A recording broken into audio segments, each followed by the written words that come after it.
E aí pessoal, tudo bem? Eu sou o professor Júlio César e seja bem-vindo ao canal Estudando Matemática.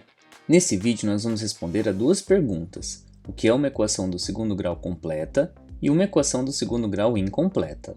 E nós vamos também analisar alguns exemplos desses tipos de equações. Mas antes de irmos para as explicações, já deixe o seu like nesse vídeo e não se esqueça de se inscrever no canal, porque assim você acompanha todas as novidades que são postadas aqui regularmente.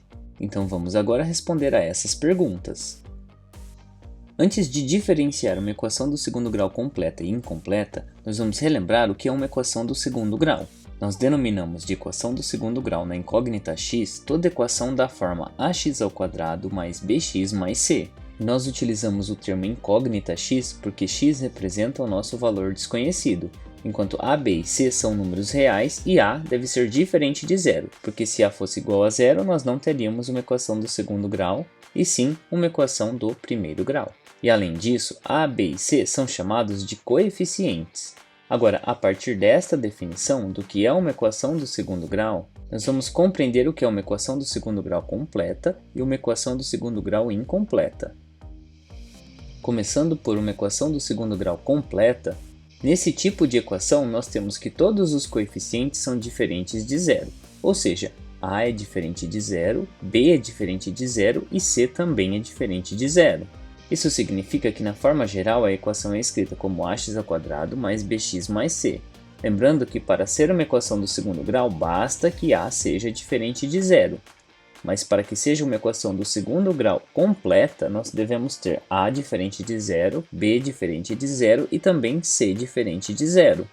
E para isso nós vamos analisar alguns exemplos. E começando pelo primeiro exemplo, nós temos menos 2x² mais 5x menos 6, que é igual a zero. Nesse caso, o coeficiente a é igual a menos 2, o coeficiente b é igual a 5 e o coeficiente c é igual a menos 6. E agora nós vamos analisar um segundo exemplo. Nesse exemplo nós temos 5x² menos 2x mais 11 e tudo isso deve ser igual a zero. E os coeficientes que eu tenho são a igual a 5, b igual a menos 2 e c igual a 11. Agora nós vamos analisar um terceiro exemplo. Nesse exemplo nós temos 2 décimos vezes x² mais 9x mais 8, que é igual a zero. E aqui nós podemos observar de novo que todos os coeficientes são diferentes de zero, de forma que a igual a 2 décimos, b igual a 9 e c igual a 8. E para finalizar nós vamos analisar um último exemplo, no qual nós temos x² menos 3x menos 100, que é igual a zero. E nesse caso o coeficiente a é igual a 1, que não aparece aqui ao ser multiplicado por x², o coeficiente b é igual a menos 3, e o coeficiente c é igual a menos 100. E desse modo nós vemos 4 exemplos nos quais nós temos uma equação do segundo grau completa. E agora nós vamos compreender o que é uma equação do segundo grau incompleta. No caso de uma equação do segundo grau incompleta, nós precisamos ter duas condições satisfeitas. E essas condições são as seguintes: o coeficiente b deve ser igual a zero, ou o coeficiente c deve ser igual a zero. E ainda pode acontecer dos dois coeficientes mencionados b e c serem iguais a zero. Isso quer dizer que, considerando a forma geral de uma equação do segundo grau, ax² mais bx mais c, que é igual a zero, este termo bx ou este termo c vai desaparecer da equação. Ou pode acontecer que nós tenhamos apenas ax² igual a zero. E nós vamos analisar agora como ficariam cada uma dessas três possíveis situações. No caso da primeira situação, nós temos que o coeficiente b é igual a zero. E se o coeficiente b é igual a zero, nós teremos ax² mais 0 vezes x mais c. E 0 vezes x é igual a zero. Como o zero é um elemento neutro da adição, nós teremos apenas ax² mais c, que é igual a zero. E esse é o caso no qual o coeficiente b é igual a zero. Agora nós vamos considerar quando o coeficiente c é igual a zero. Nesse caso, nós teremos ax² mais bx mais zero.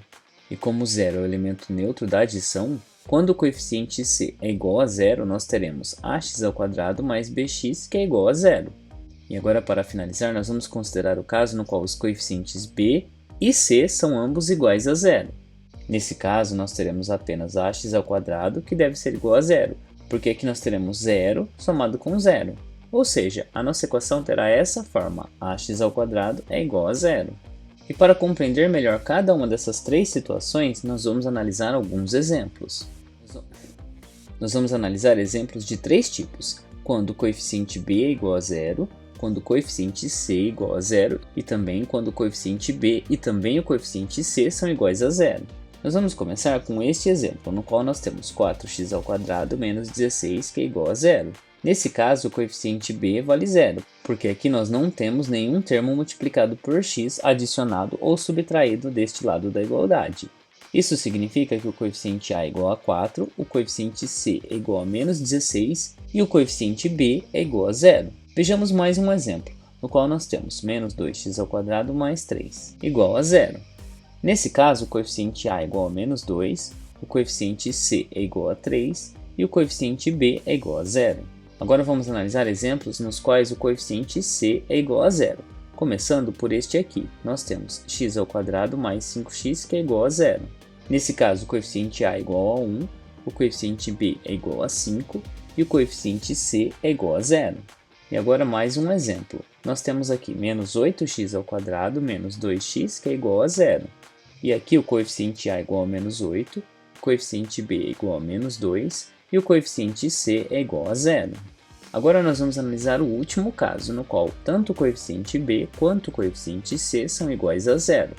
Começando pelo primeiro exemplo, nós temos menos 9x², que é igual a zero. O coeficiente a é igual a menos 9 e os coeficientes b e c são iguais a zero. Em um último exemplo, nós temos 4x² é igual a zero. E nesse caso, o coeficiente a é igual a 4 e os coeficientes b e c são iguais a zero. E você conseguiu compreender a diferença entre uma equação do segundo grau completa e uma equação do segundo grau incompleta?